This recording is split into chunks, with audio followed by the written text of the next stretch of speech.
साधुवाद माँ गायत्री आपको एवं आपके पूरे परिवार को सुखी जीवन प्रदान करे। आशा करते हैं कि आप पूरे परिवार सहित सकुशल होंगे।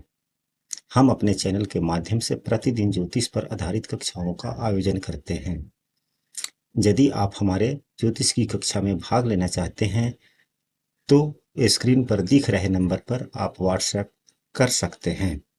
और बगैर समय का नुकसान किए हुए आइए चलते हैं, आज का विषय वस्तु शुरू करते हैं। कुंडली में किस भाव से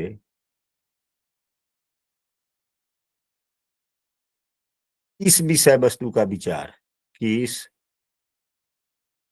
वस्तु का विचार करें या किया जाता है। तो सबसे पहले लोगों को यह समझना है कि भाव क्या है। हम सब पूर्व से भी जानते हैं कि चाहे वह प्रश्न कुंडली हो या लग्न कुंडली हो, सदैव प्रथम भाव यही माना जाता है और इस भाव को लग्न भाव भी कहा जाता है। दूसरा भाव यह होता है, तीसरा यह होता है, चौथा भाव यह हुआ, पांचवा भाव यह, छठा यह, सातवां यह, आठवां यह, नौवां यह, 10वां यह, 11वां, 12वां। एक बार एक सदस्य ने कहा था कि गुरुजी, यह आप जो प्रतिदिन जो आप कुंडली शेयर करते हैं, इसमें केवल 4 ही भाव में पहला भाव, चौथा भाव, सातवां एवं 10वां भाव लिखा गया है, क्या दूसरे अन्य कोई भाव का कोई नाम नहीं है? हमने उन्हें कहा था कि भाव का नाम है, लेकिन सब भावों पे लिख देने से थोड़ा सा कुंडली खराब हो जाती। यह हमने इसलिए दर्शा दिया, प्रथम भाव एवं यहाँ पर चौथा भाव, ताकि यहाँ पर जो दो दो भाव जो बचे रह गए, तो ताकि क्रम आप लोगों को समझ में आए। अगर यहीं पे अगर हम चौथा भाव नहीं लिखते, यहाँ 10वां भाव नहीं लिखते, यहाँ 7वां भाव नहीं लिखते, तो कोई सदस्य ऐसे हो सकता है कि इसको प्रथम भाव मानता है, इसको दूसरा, इसका तीसरा, इसका चौथा, तो उल्टी हो जाती है, यह नियम खराब हो जाता है। अब इसके बाद में हम लोगों ने तो यह सभी बातें समझ ली। इसके बाद में यह देखा जाए, कुछ भाव के बारे में हम लोगों को समझ लेना चाहिए।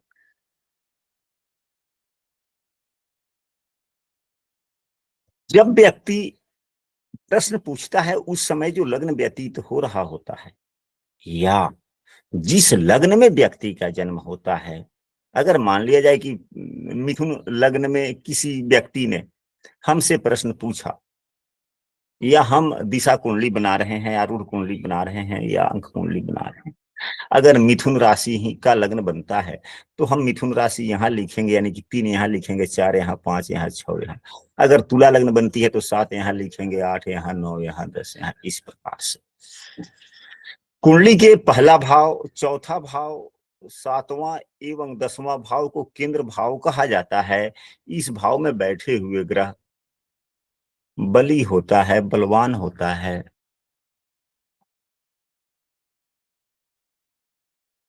यह चीज नोट करने वाला है। 1, 4, 7 एवं 10 भाव में बैठे हुए ग्रह बली होते हैं, बलवान होते हैं। ठीक इसी प्रकार दूसरा, पांचवा, पांचवा, 8वां एवं 11वां, इस भाव को पनफर भाव कहा जाता है। 2, 5, 8 एवं 11, यह भाव पनफर भाव कहा जाता है। इस भाव में बैठे हुए ग्रह मध्यम बली होते हैं। इस भाव में बैठे हुए ग्रह मध्यम बली होते हैं। इस भाव को पनफर कहा जाता है। 1, 4, 7, 10 भाव को केंद्र भाव कहा जाता है। यह बलवान हुआ, यह मध्यम हो गया। इसके बाद में जो भाव बचते हैं, वह कौन सा भाव बचता है? तो 3, 6, 9 एवं 12। तीसरा, छठा, 9वां एवं 12वां, इस भाव को आपोक्लिंग भाव कहा जाता है। प्रश्न कुंडली में इन भावों में बैठे हुए ग्रह को हीन बली कहा गया है। हीन कहा गया है यानी कि बलवान, मध्यम एवं कमजोर कहा गया है। परंतु इन तीनों भावों से में जो यह नवम भाव है, जो यह है, यह सभी नियमों में, शास्त्रों में, चाहे आप जो भी काम करें, हर कार्यों में कुछ नियमों के अपवाद होते हैं। अपवाद होते हैं या नहीं होते हैं? होते हैं। होते हैं। तो ठीक यही नियम यहाँ भी लागू होता है। यह जो 9वां भाव है वह अपवाद है। यहाँ के भी ग्रह अच्छे होते हैं। एवं यह जो मध्यम वाला जो भाव आपको देखने को मिला, दूसरा, पांचवा, आठवां और 11वां, इसमें पांचवा भाव ऐसा भाव है जो अच्छा है। किससे? तो दूसरे 8वें एवं 11वें से। अगर इसमें जो मध्यम फल देने वाले हैं तो 5वें भाव में थोड़े और ज्यादा अच्छे फल देते हैं, यानी कि अपवाद है। यहां तक की बात आप लोग समझ गए? जी गुरुजी। के बाद में हम लोगों ने हर विषय पर चर्चा की है पूर्व की कक्षाओं में। जब बात भाव की चल रही है तो सामान्यतः सभी बातों को हम लोगों को समझ लेना चाहिए। कुंडली का छठा, 8वां एवं 12वां भाव को त्रिक भाव कहा जाता है। यह अशुभ भाव की संज्ञा इसे दी गई है। इसमें बैठे हुए ग्रह या इसके स्वामी अच्छे फल नहीं देते। जब बात प्रश्न बीमारी से संबंधित हो तो दूसरा एवं 7वां भाव बीमारी का पूर्ण सपोर्ट करने वाला भाव होता है। इसे मारक भाव भी कहते हैं। 7वां एवं दूसरे भाव को मारक भाव कहते हैं। क्यों कहते हैं? 12वां भाव व्यय का होता है और 8वां भाव आयु का होता है। आयु का व्यय कौन करता है? तो आयु भाव से 12वां, इसलिए 7वां भाव हुआ। और आयु की वृद्धि हमारे पराक्रम, साहस, शौर्य से भी होता है, गतिशीलता से भी होती है। या जिसके पास में बिल्कुल पराक्रम ही ना हो, उत्साह ही नहीं हो, तो जिंदा व्यक्ति को भी लोग कह देता है क्या बात करते हो, उससे कुछ नहीं करने वाला नहीं है, समझो कि मरा हुआ व्यक्ति है। लोग कह देता है कि नहीं कहता है? जिसके जी पास जी। में जिसके पास में एकदम बिल्कुल आलस्य हो, कोई काम नहीं करता हो, संचार नहीं हो, उत्साह नहीं हो, साहस नहीं हो, कुछ भी नहीं हो, इस प्रकार की गतिविधियां, तो उसको लोग कह देता है कि क्या बात करते हो, उसकी मरा हुआ व्यक्ति से होता। सही तो बात है अब बिल्कुल। हाँ, यह पराक्रम उत्साह हो गया, तो इसका व्यय कौन करता है? तो इसका खर्च यह दूसरा भाव कर रहा है। इसलिए आयु एवं पराक्रम के हिंता करने वाले भाव को मारक भाव कहा गया है। बीमारी प्रदान करने वाले होते हैं, यानी कि इसको हम लोग बीमारी भाव कह दे। अदृश्य बीमारी, हालांकि बीमारी के लिए तो छठा भाव है, 8वां भाव है, 12वां भाव भी है, लेकिन यह भी ऐसी बीमारी जो हमारे लिए कष्टदायक होते हैं, चाहे जिस प्रकार से ये होगी। इसके अलावा और भी हम लोगों को भाव के बारे में समझना है, वह क्या है? तो तीसरा, छठा, 10वां एवं 11वां, इस भाव को उपचय भाव कहा जाता है। उपचय का मतलब होता है वृद्धि। उपचय का मतलब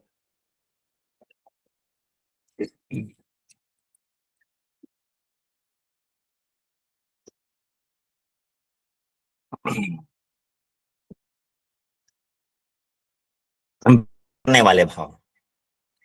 इस भाव में बैठे हुए ग्रह वृद्धि प्रदायक होते हैं, फलों में वृद्धि करते हैं, संघर्ष देते हैं, थकाते भी हैं। जो नहीं थका,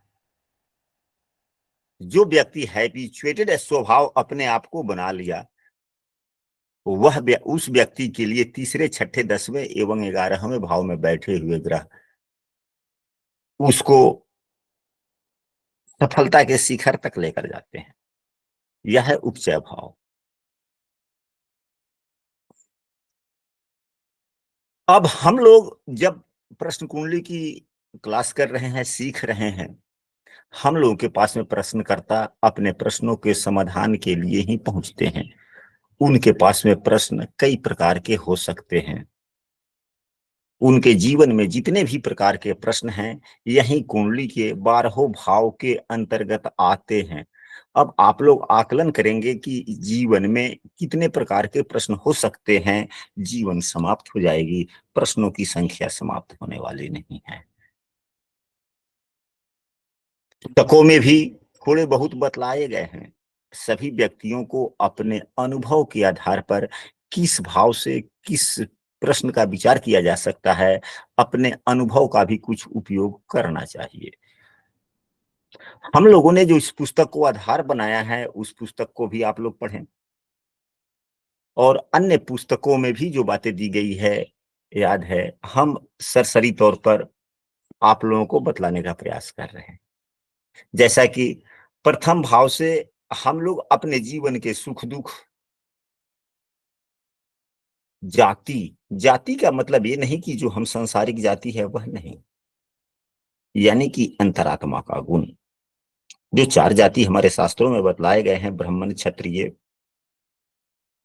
वैश्य एवं शूद्र, यानी कि ब्राह्मण गुण का मतलब उपदेशक स्वभाव का, ज्ञानी, स्थिर बुद्धि वाला।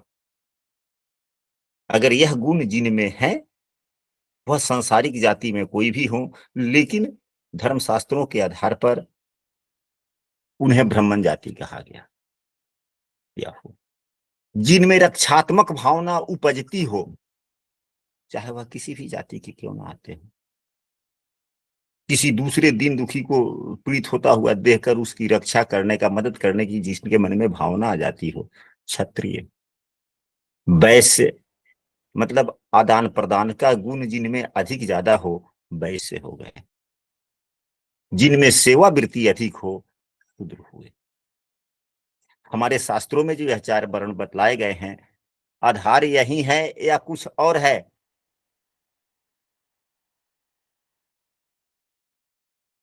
यही है गुरुजी। यही आधार है। यही है गुरुदेव। हाँ जी, यही आधार है। लग्न भाव से हम लोग आयु का भी निर्णय करते हैं, आकृति का, कि चेहरा कैसा होगा, वर्ण कैसा होगा, निरोगता की बात, स्थान की बात, की जन्म कहाँ पे हुआ, मस्तक से संबंधित, यश मान से संबंधित इत्यादि बातों की हम लोग चर्चा करते हैं, देखने का प्रयास करते हैं। साथ में मुंह की आकृति तो हम लोगों ने चर्चा कर ही लिया, शरीर की बनावट, रंग रूप, अवस्था, सुख दुख, चेहरा पर चिन्ह अगर किस प्रकार का हो सकता है, मानसिक स्थिति कैसी हो सकती है, यह सम्मान, आत्मसम्मान, या कि सर के बाल तक सामर्थ्य, आयु इत्यादि कैसा होगा, यह हम लोग लग्न भाव से देखते हैं। अब आते हैं दूसरे भाव से किन किन चीजों का विचार करते हैं। तो दूसरे भाव से रत्न, आभूषण, धन, धातु, समूह की भी बात अगर की जाती है, किसी भी प्रश्न में अगर समूह की बात आ जाती है, तो हम लोग दूसरे भाव से समूह का विचार करते हैं। समूह बाजार को भी कहा जा सकता है, तो क्रय विक्रय। दूसरा भाव धन का है, तो क्रय विक्रय से धन लाभ हानि। दूसरा भाव बैंक बैलेंस भी है, जमा धन। भाषण शक्ति यानी कि बोलने की, दूसरा भाव वाणी का भी है, तो भाषण शक्ति भी कह सकते हैं, वैसे वाणी शक्ति कह सकते हैं, वार्तालाप की कुशलता भी कह सकते हैं। दूसरा भाव विद्या है, ज्ञान की कुशलता भी कह सकते हैं, बौद्धिक क्षमता। दाहिना आंख का विचार, कुटुंबी जनों से मिलने वाले सुख दुख, परिवार, खान पान की आदतें। अभी हम लोगों ने कुछ देर पहले जो पढ़ा था कि ग्रहों के रस का उपयोग कहाँ किया जाता है, तो यही दूसरा भाव, खान पान की आदत पे, स्वाद, समाज में हमारी प्रतिष्ठा होगी कि नहीं होगी, सामने वाला जो व्यक्ति आया है वो अपने प्रतिष्ठा के बारे में पूछ रहा है, हम लोग दूसरे भाव से विचार करेंगे। बचत इत्यादि।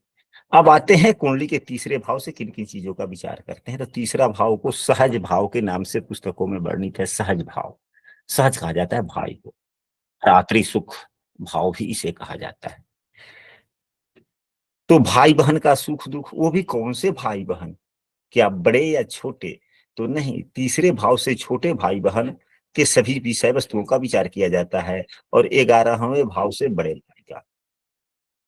तीसरे भाव से साहस, पराक्रम, कान, जिस प्रकार दाहिने आंख का विचार यहां से किया गया दूसरे भाव से, तो तीसरे भाव से दाएं कान का विचार किया जाए। घरेलू नौकर, अब जहां काम करते हैं वहां नहीं, घरेलू नौकर का विचार तीसरे भाव से किया जाता है। यदि तीसरा भाव भी खराब हो और शनि देव भी खराब हो, नौकर के कारक तो शनि देव है, खराब हो, तो नौकर से सदैव सावधान रहना चाहिए, कहीं नौकर के कारण समस्याएं ना आ जाए। अब वह समस्याएं किस प्रकार की हो सकती है? यदि तीसरा भाव भी खराब हो, भाव के स्वामी भी खराब हो, तो तीसरा भाव संचार का होता है, यानी कि नौकर ही कुछ ऐसी बातें आपको कहेगा, सुनेगा, जिसके कारण आपके जीवन में समस्याएं किसी भी तरह की आ सकती है। अक्सर आप लोग देखते होंगे बड़े बड़े परिवारों में जहाँ पे घरेलू नौकर लोग रखते हैं, कभी कभी नौकर के वजह से ही घर में विवाद हो जाता है या कहीं दूसरे जगह से विवाद हो जाता है। वह किन कारणों से हो सकता है, आप लोग कल्पना कर सकते हैं? क्या यह बातें देखने को मिलती है या नहीं मिलती है? मिलती है गुरुजी। मिलती है गुरुदेव। संचार के साधन, रक्षात्मक नौकरी यानी कि पुलिस से संबंधित नौकरी आदि का विचार, शौर्य, धैर्य, दृढ़ता, साहस। तो जहां पे साहस हुआ वहीं पे दुस्साहस भी, साहस और दुस्साहस दोनों ही। शुभ ग्रहों का संबंध बने साहस, पाप ग्रहों का संबंध बने दुस्साहस, बाजू, गला, एवं आठवें से आठवें भाव होने के कारण मृत्यु का भी विचार किया जाता है। जीवन साथी का, बहनोई का भी विचार किया जाता है। अब आते हैं चौथे भाव। चौथे भाव को सुख, चौथे भाव को सुख भाव कहा गया है। चौथे भाव को सुख भाव कहा गया है। यहाँ से माता से मिलने वाले सुख दुख, मित्र, खेत, भूमि, भवन, आवास, वाहन इत्यादि का लाभ एवं हानि। जीवन के सामान्यतः सभी सुख एवं दुख, सभी प्रकार के अचल संपत्ति, चाहे वह भूमि हो, भवन हो, वह लोकप्रियता, सबसे बड़ी बात लोकप्रियता की। यदि कोई व्यक्ति चुनाव में खड़ा होना चाहता है, कहता है कि हाँ हम चुनाव में खड़ा होना चाहते हैं, क्या नामिनेशन दे इस वर्ष या नहीं दे, चौथा भाव देखेंगे। अगर उस वक्त अगर चौथा भाव उसका ठीक है, इसका मतलब लोकप्रियता उसकी है, जनसंपर्क उसका अच्छा होने वाला है, चुनाव में ठीक। अगर उसका चौथा भाव खराब है, हो रहा है, इसका मतलब लोकप्रियता उसकी खराब है, जनसंपर्क में समस्याएं हैं, तो हम कह सकते हैं कि कम से कम आखिरी बार आप ना खड़े हो, नॉमिनेशन ना करें, अगली बार फिर देखेंगे, सोचेंगे। तो जहां जनसंपर्क वाली बात आ जाती है तो राजनीति भी कर सकते हैं, राजनीति की भी बात चर्चा हो सकती है। हालांकि राज की बात तो दसम भाव से होता है, राज्य सरकार दसम भाव, राज्य सरकार का सुख मिलेगा कि नहीं मिलेगा चौथा भाव। अब जैसे कि उदाहरण स्वरूप यहीं पे समझ लेते हैं, लग्न जो है व्यक्ति का भाव, स्वयं का है, जीवन, तो उस व्यक्ति के जीवन के सुख दुख का विचार हम लग्न भाव से करेंगे। परंतु सातवां भाव उसमें आवश्यक हो जाता है, सातवां भाव उसके जीवन साथी का हो गया। जीवन साथी ही अगर अच्छा है तभी तो सुख, जीवन का वास्तविक सुख इसे मिलेगा हर पल। नहीं, अगर यह सातवां भाव खराब तो जीवन भर यह तनाव में ही रहेगा, लग्न कितना भी अच्छा हो तनावपूर्ण ही जीवन जीता रहेगा। ठीक उसी प्रकार अगर यह राज्य सत्ता है तो सहयोग सातवां भाव हो, तो राज्य सत्ता के लिए सहयोग कौन करेगा? जनता करेगी, तो आम जनता का भी भाव हम कह सकते हैं। हृदय, छाती, भूमिगत धन, छाती के रोग, ससुर का भी विचार यहां से किया जाता है, क्योंकि सातवां भाव पत्नी का हुआ या पति का हुआ तो उससे दसवां कौन सा भाव हो जाता है? यह हुआ, अगर सातवां भाव पत्नी का है तो उस सातवें से चौथा पत्नी की माता, फिर इससे सातवां यह हो गया तो ससुर। इस प्रकार से हम लोग रिश्तों का भी विचार कर सकते हैं। अब आते हैं कुंडली के पांचवें भाव। पांचवें भाव से किन किन चीजों का विचार करते हैं? तो प्रायः पांचवें भाव से दो ही चीज देखी जाती है, दो प्रकार के चीजों के बारे में हर चीज, यानी कि हमारा ज्ञान कैसा होगा, बुद्धि कैसी होगी, बुद्धि विद्या से आती है। हालांकि चौथे भाव से मन का भी विचार करते हैं, मन की स्थिरता की विचार करते हैं, प्रारंभिक शिक्षा की विचार करते हैं।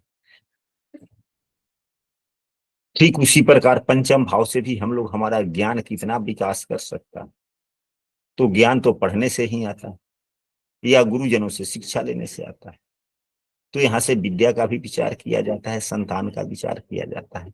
संतान से संबंधित सभी प्रश्न, बुद्धि, शिक्षा, प्रतिभा, संपत्ति,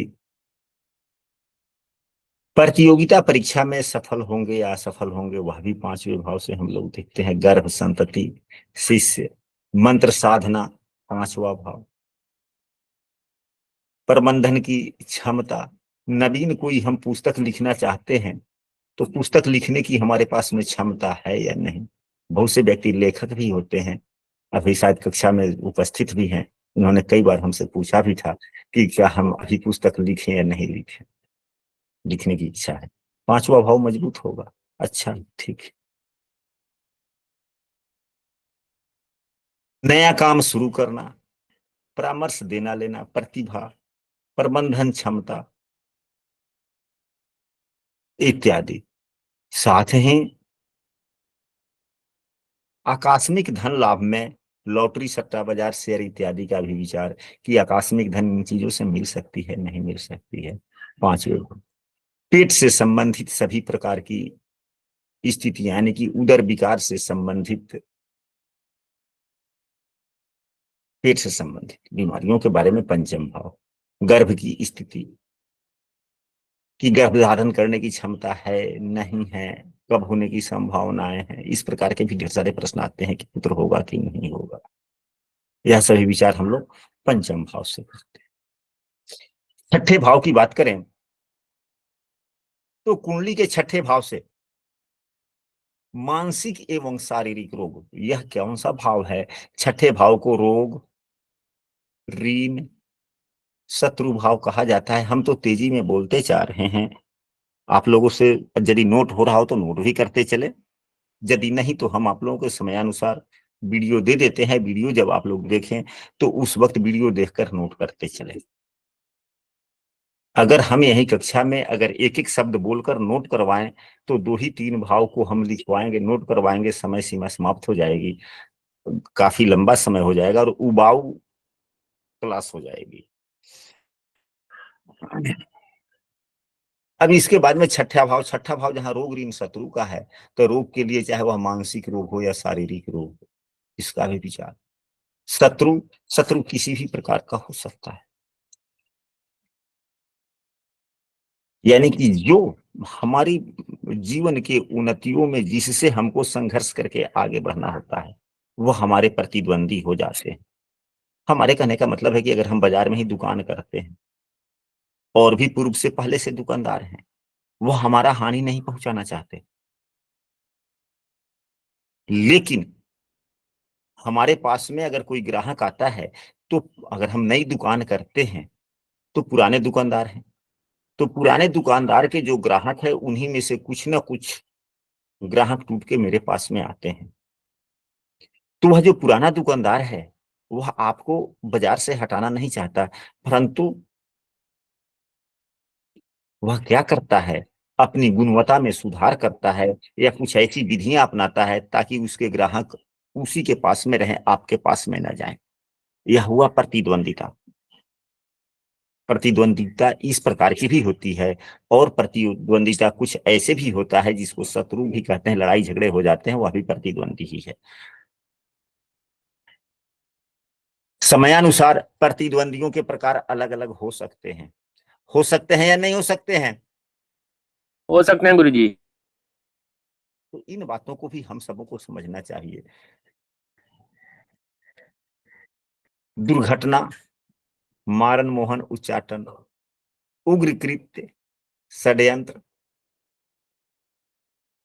आपके साथ में मान लीजिए कि प्रश्नकर्ता के साथ में कोई षड्यंत्र करने वाली बात आ रही है या वो खुद कर रहा है, यह सभी बातें। पालतू पशु, मामा मौसी का सुख दुख, कमर के रोग, 12वां भाव सजा का है और उससे 7वां भाव यह है, तो यहाँ से भी सजा देखी जाती है।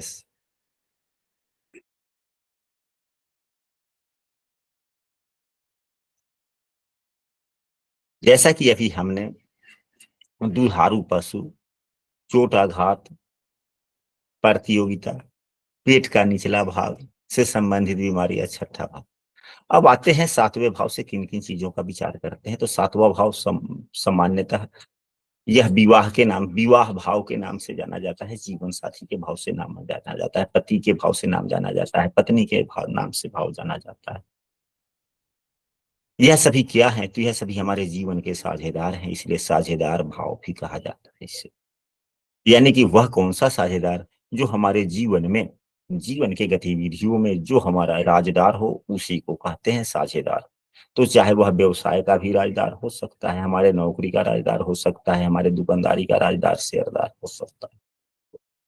व्यवहार, विवाद, गमन, आगमन, पत्नी, विवाह से संबंधित सभी प्रकार की बातें, वैवाहिक सुख से संबंधित, वैवाहिक सुख दुख से संबंधित सभी प्रकार की बातों की चर्चा सप्तम भाव से की जाती है।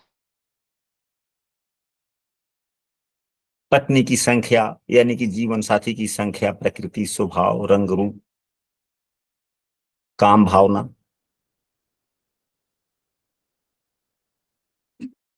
वस्तु का अगर कोई खो जाता है उससे संबंधित बातें, विवाद, मुकदमा भी। मुकदमा सातवां भाव, मुकदमे की समाप्ति छठा भाव। तो मुकदमा हो जाता है तो होती है, तो इसका समाप्ति कहाँ से होता है? कोर्ट से होता है, न्यायालय से होता है, तो छठा भाव न्यायालय का हो गया।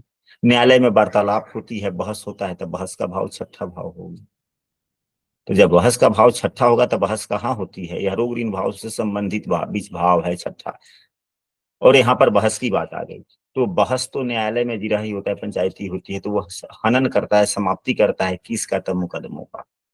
इसलिए यह बातें दोनों को आप लोग तालमेल मिलाकर समझ गए होंगे कि भावों का अंतर संबंध किस प्रकार बनता है। जननेन्द्रिय यानी कि जननांग, गुप्त रोग, नष्ट वस्तु यानी कि चोरी का सामान इत्यादि का विचार सप्तम भाव से करते हैं। अब आते हैं आठवां भाव।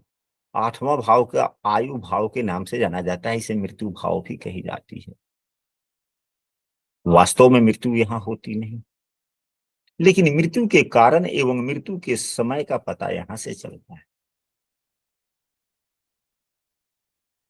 जीवन हम लोगों का लग्न से शुरू होता है, समाप्त 12वें भाव तक होता है। अगर यहीं पे जीवन समाप्त हो जाए तो फिर अगले भावों का महत्व क्या है? लेकिन हमारा जीवन कितना होगा, आयु कितनी होगी और किस प्रकार हमारी मृत्यु होगी, नहीं कि मृत्यु के कारणों एवं मृत्यु के समय का पता आठवें भाव से चलता है, इसलिए इसे मृत्यु भाव कहा गया है, ऐसा हम समझ। यह तो अपना अपना विचार है, अपना अपना अनुभव है। ज्योतिष जो है अनुसंधान का विषय है, विज्ञान है, नित्य नए नए शब्द आते जाते रहते हैं, सभी लोग अपने अपने विचार देते रहते हैं। तो आठवें भाव से हम लोग मृत्यु, विपत्ति, मृत्यु के कारण एवं जन्म के समय ही जन्मकालीन बीमारियों के बारे में भी पता चलता है कि आठवें भाव खराब होते हैं, आठवें भाव में चंद्रमा होते हैं, बाल्यकाल में अधिक बीमारियां होने की संभावनाएं बनती है और होती भी है और देखे भी जाते हैं। बालारिष्ट अधिकांशतः जो देखा जाता है वह आठवें भाव से देखा जाता है। यदि लग्न से आठवें भाव में हो तो बचपना में थोड़ा ज्यादा समस्याएं आती जाती है।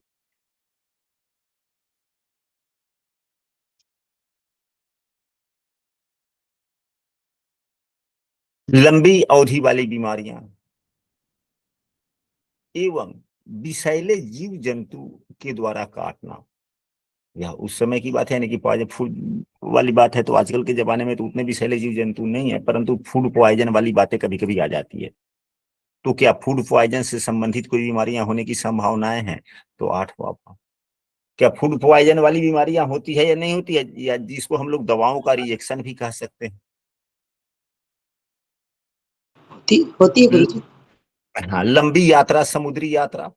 तो समुद्री यात्रा का मतलब क्या हुआ? जब हम समुद्री यात्रा करेंगे तो विदेश ही जाएंगे। तो विदेश का लिए भी 8वां भाव देखा जाता है, हालांकि विदेश का 12वां भाव भी। भय मृत्यु का कारण, हाँ हमने तो कह ही दिया, लंबी बीमारी कह दिया। अपशगुन, गुप्त अंगों के रोग एवं उसकी विकृति, साथ ही मन का सशंकित होना। 8वां भाव मन का सशंकित मतलब कि मन में आ जाता है जादू टोना टोटका इत्यादि, भूत प्रेत वाली बाधाएं इत्यादि। 8वां भाव उसको क्या कहते हैं? शंका भाव कहते हैं, शंका वाली स्थिति, यह 8वां भाव। अब हम लोग चलते हैं नवम भाव से, किन किन चीजों का विचार करते हैं। तो नवम भाव से यह धर्म भाव है, भाग्य भाव है, पुण्य भाव है, यह गुरुजनों का भाव है। ठीक उसी प्रकार 5वें भाव में हम लोगों ने एक विषय वस्तु को छोड़ दिया था, पुनः नोट कर लेंगे जब दोबारा वीडियो देखेंगे। तो 5वें भाव क्या है? हमारे इष्ट देवता का भी भाव है कि हमारे इष्ट देवता कौन होंगे, हम कौन से मंत्र की साधना करेंगे ताकि हमारे जीवन में सुगमता बढ़ती चली जाएगी। सही बात है। ठीक उसी प्रकार मंत्र को दिखलाने वाला कौन है? तो 5वें से 5वां यह हुआ। जिस प्रकार लग्न का 5वां भाव यह है, लग्न यानी व्यक्ति को बुद्धि प्रदान यह करता है 5वां भाव। तो 5वां भाव मंत्र है, तब मंत्र देने वाला कौन होगा, मंत्र को बुद्धि कौन देगा? तो 5वें से 5वां, इसलिए गुरु भाव इसको कहा गया। अब गुरु भाव नवम भाव को क्यों कहा गया, इस छोटे से एक वाक्य से आप लोग सरल पूर्वक समझ गए होंगे। समझ में आई कि नहीं कि नवम भाव को गुरु भाव क्यों कहा गया? जब तक हम लोग क्यों शब्द को ढूंढ करके, क्यों शब्द को ढूंढेंगे और क्यों कहा गया, इन विषय वस्तुओं को जब जानने का प्रयास करेंगे, हमारी आकलन करने की क्षमता बढ़ती चली जाएगी। क्यों शब्द ढूंढना चाहिए और क्यों शब्द कक्षा में रखनी चाहिए।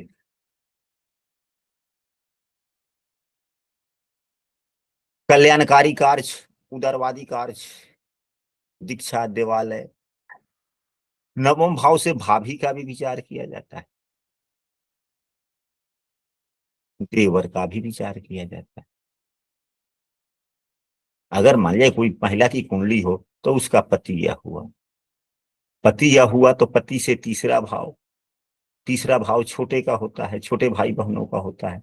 तो महिलाओं के लिए क्या हो गया? देवर हो गया, यानी कि पति का छोटा भाई देवर हो गया।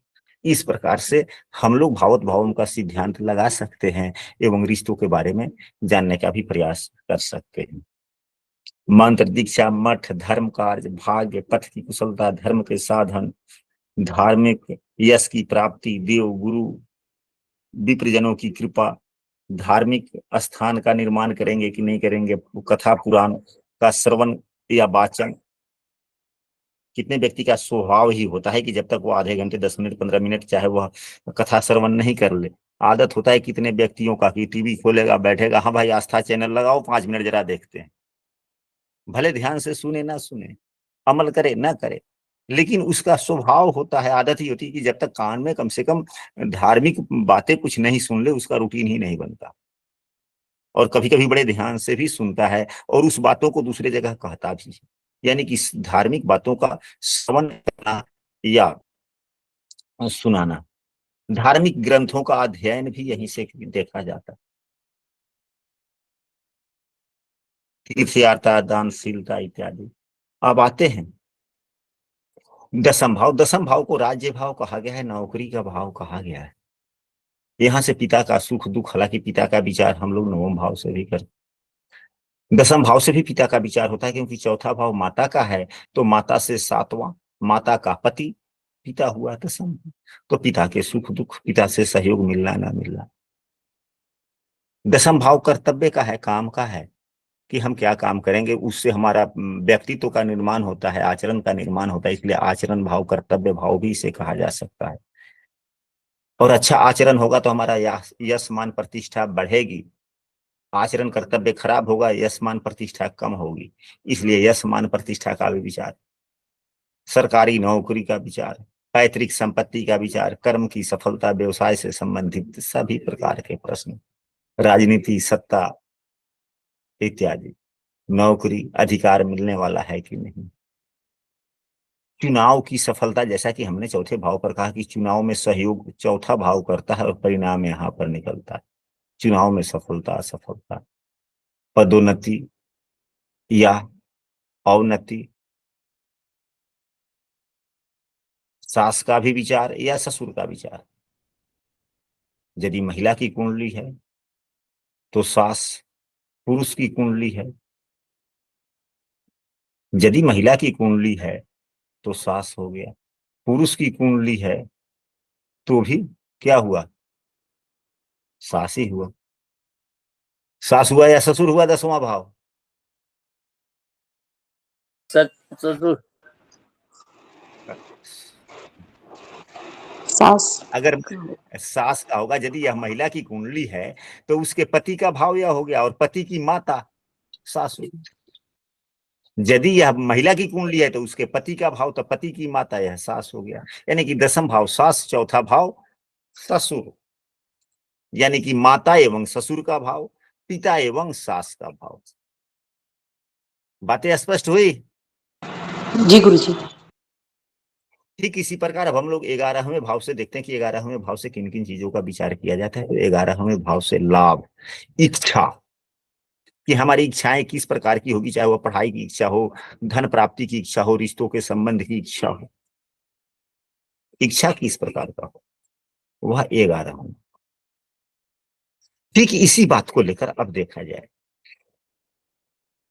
कितना यह कुंडली, कितना रहस्यों से भरा हुआ है, यह 12 भाव कितने रहस्यों से बना हुआ है। जिन हमारे ऋषि महर्षियों ने यह कुंडली बनाई या भावों का विचार करने के लिए बताया, तो इस इच्छा का लाभ यहां मिलता है। अब देखा जाए 7वां भाव क्या है, दाम्पत्य जीवन। दाम्पत्य जीवन का इच्छा कहां से उत्पन्न होता है? तो यह 7वें से 11वां पंचम भाव हुआ, तो यह इच्छा भाव, दाम्पत्य जीवन के का इच्छा भाव यह है, यानी कि प्रेम। दाम्पत्य जीवन किस चीज से बनता बिगड़ता है? प्रेम से बनता बिगड़ता है। अगर एक 5वां भाव अच्छा है तो 7वां भाव अच्छा अपने आप हो जाएगा, 5वां भाव खराब है तो अपने आप 7वां भाव खराब हो जाएगा। यानी कि दाम्पत्य जीवन की इच्छा, हर भाव से 11वां उसका इच्छा भाव, चाहे जिस कायदे से आप मिला लें। तो 11वां भाव इच्छा का भाव हुआ। आर्थिक लाभ का भाव हुआ, तो आर्थिक लाभ है तो हम लोग कह सकते हैं आर्थिक उन्नति। जहां पिता का भाव यह है तो पिता का धन, यानी कि हमारा पैतृक संपत्ति का भी विचार, आय के स्रोत, वाहन का सुख, आभूषण, धन धान्य विद्या, एवं बड़े भाई ही नहीं, सगी बड़े भाई या बड़े बहन का भी विचार। 11वां भाव, तीसरे भाव से सगे छोटे भाई बहन, 11वें भाई भाव से छठे सगे बड़े भाई बहन। मित्र का भी विचार तीसरे भाव से किया जाता है, जो हमारे उम्र में छोटा मित्र हो, तीसरा भाव, उम्र में बड़ा मित्र हो, 11वां भाव। अब हम लोग चलते हैं कि 12वें भाव से किन किन चीजों का विचार किया जाता है। तो 12वें भाव से शुभ एवं अशुभ कार्य पर व्यय, यानी कि 12वां भाव खर्च का है, हानि का है, पतन का है, गिरावट का है, राजदंड का है।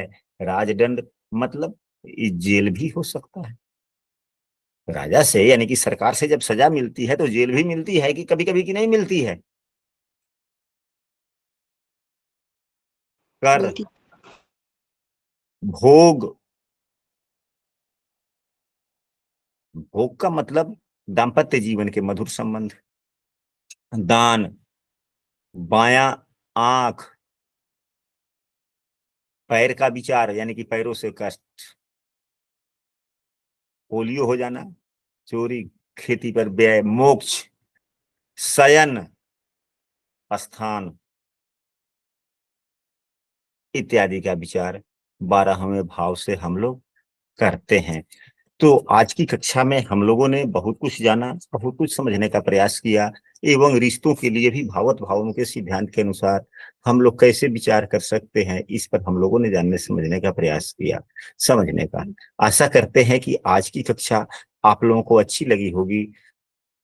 यदि आज की कक्षा में किसी भी प्रकार का आप लोगों को किसी को अगर संशय हो, तो आप लोग जब भी वीडियो आप लोगों को मिलती है तो वीडियो के कमेंट में आप लोग लिखें, या यदि समूह में हैं, प्रश्न कुंडली वाले समूह में, तो वहां भी आप लोग लिख सकते हैं। पुनः अंत में हम कहना चाहेंगे कि यदि कोई कक्षा में नया है और हमारी प्रतिदिन की कक्षा में शामिल होना चाहता है तो स्क्रीन पर दिख रहे नंबर पर व्हाट्सएप कर कक्षा में कंटिन्यू हो सकता है, या इस वीडियो के डिस्क्रिप्शन में भी हमने अपने व्हाट्सएप समूह का लिंक दे दिया है, यहाँ से भी शामिल हो सकते हैं।